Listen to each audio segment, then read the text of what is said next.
first saw this keyboard selling on Amazon for $90 when it's still not as popular to most average consumer.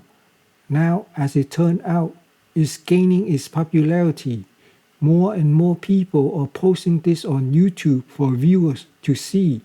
You do get more bang for your buck with price like this, that's for sure. I especially like the coil detachable metal aviator USB-C cable that comes standard with this keyboard.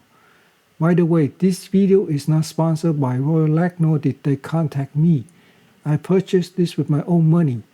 Without further ado, let's get into the unboxing, and afterward I will do the typing test and what kind of switches that I swap out to instead of using the standard switches that comes with the keyboard.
Don't let the size and the missing function keys on the top row discourage you from getting this. With everything looking as compact, the keyboard still weighs like a ton of brick due to its metal housing. Now, I want to point out something weird. Why would the manufacturer put in and on and off power switches for the 2.4 MHz and the Bluetooth connectivity? Now, if I want to use the Bluetooth or the wireless 2.4 MHz, I have to switch the switches accordingly and then turn on the power switch. Ain't that crazy or what? Enough with the craziness on my end. The subtle graphic on the space bar remind me of the old day 8-bit games, Dragon Slayer, that I used to play there during my youth.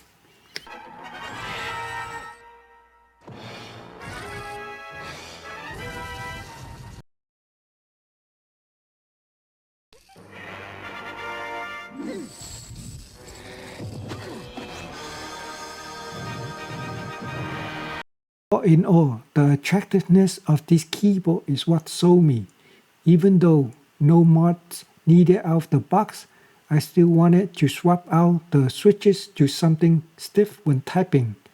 And this is where the drop Halo 2 come in. Loving it after the swap out.